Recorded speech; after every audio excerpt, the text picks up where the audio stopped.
আসসালামু আলাইকুম।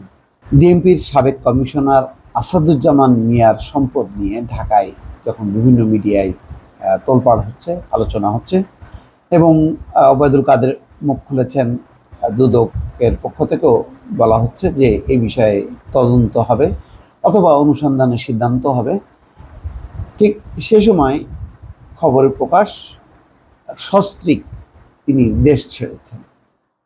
কোথায় গেছেন? মার্কিন যুক্তরাষ্ট্রে।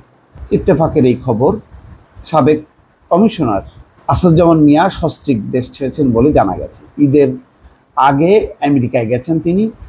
ওই দেশেও বিভিন্ন সম্পত্তি তিনি গড়ে তুলেছেন, সেই সঙ্গে বিনিয়োগ করেছেন বিভিন্ন খাতে। এছাড়া সেখানে তাদের ছোট ছেলে আসিফ মাহাদিন পড়াশোনাও করেন। তো সব মিলিয়ে আসলে ওনাদের লাইফটা খুব আগে থেকে সেটেল, সব কিছু সেট করে রাখেন। ছেলেমেয়েরা পড়েন বা বিষয় সম্পত্তি গড়ে তোলেন, তারপরে রিটায়ারমেন্টের পরে তারা নিরাপদে দেশ ছাড়েন এবং সেখানে বাকি জীবনটা কাটান। এইভাবেই চলছে আর কি। আর ঢাকায় বসে হইচই হয়, তারপরে একসময় এটা থেমে যায়। খবরে বলা হচ্ছে সম্প্রতি আসাদুজ্জামান মিয়া ও তার পরিবারের বিপুল পরিমাণ সম্পদের খবর প্রকাশিত হয় গণমাধ্যমে। এরপরই দেশ জুড়ে শুরু হয় নানা আলোচনা সমালোচনা।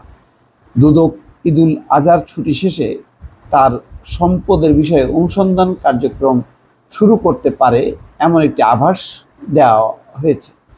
গণমাধ্যমের প্রকাশিত খবর থেকে বলা হচ্ছে, পুলিশের সাবেক এই ঊর্ধ্বতন কর্মকর্তার স্ত্রীর নামে ঢাকায় একটি বাড়ি, 2টি ফ্ল্যাট এবং মেয়ের নামে একটি ফ্ল্যাট রয়েছে।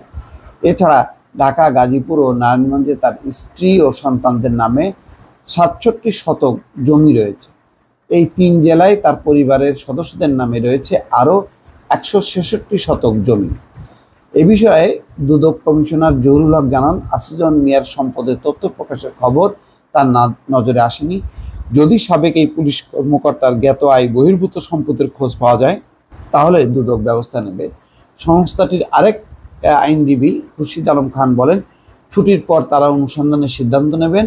পুলিশের উচ্চ পদে আসীনদের এমন কর্মকাণ্ডে বাহিনীটিতে শুদ্ধ অভিযান জরুরি হয়ে পড়েছে বলেও তিনি মন্তব্য করেন।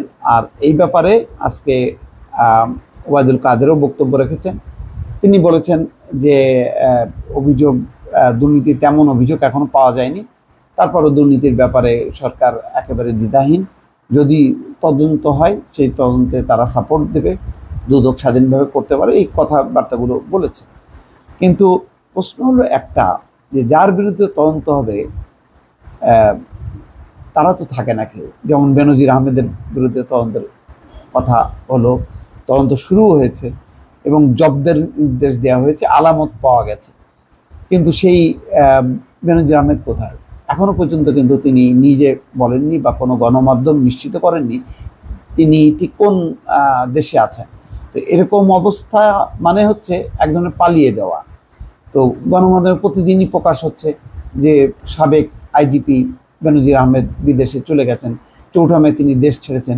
কিন্তু তিনি এত ওই যে ফেসবুকে লাইভে তিনি কথা বলেন, কিন্তু এই বিষয়ে তো একটা বক্তব্য দিলেন না যে তিনি পেশাগত কাজে হোক, স্ত্রীর চিকিৎসার জন্য হোক, কোথায় গেছেন, কোথায় আছেন, এই বক্তব্য কেন দিচ্ছেন না? তার মানে এক ধরনের আড়ালে চলে গেছেন। তো আসাদুজ্জামান মিয়া আমেরিকায় গেছেন, তার সন্তান পড়াশোনা করে। এখন এই দিকে যদি সত্যি সত্যি দুর্নীতি তদন্ত শুরু হয় আর তিনি যদি মনে করেন যে না, এখানে এটা ফেস করা ঠিক হবে না বা তার পক্ষে এটা সম্ভব না, তাহলে তিনি তো আমেরিকা থেকে আর ফিরবেন না। তাহলে কি করার আছে? কিছুই করার নেই। তার মানে হচ্ছে এই যে যারা দেশের সম্পদ বিদেশে নিয়ে যায় অথবা দেশেই যারা কোটি কোটি টাকার দুর্নীতি করেন, তারা আসলে ধরাছোঁয়ার বাইরে থাকেন। তারা যখন দুর্নীতি, টাকা পাচারে যুক্ত থাকেন তখন তারা দেশে থাকেন, সেই সময় সরকারের সংশ্লিষ্ট সংস্থাগুলো চুপচাপ থাকেন। তারপরে যখন চলে যান তখন এটা নিয়ে হইচই হয়, আবার কারো কারো ক্ষেত্রে হইচই হয় না। তো অনেক সময় হইচই হবার পরেও দেখা যায় যে সংশ্লিষ্ট ব্যক্তি খুবই সুন্দর মতন করে তিনি দেশ ছেড়ে চলে যান। ফলে আর ওই কাঙ্ক্ষিত তদন্ত হওয়া বা দুর্নীতিবাজদের বিরুদ্ধে একটা সরকারের একটা কঠোর মেসেজ দেয়া, সেটা কিন্তু আর হয় না শেষ পর্যন্ত। দর্শক ভালো থাকবেন, আল্লাহ হাফেজ।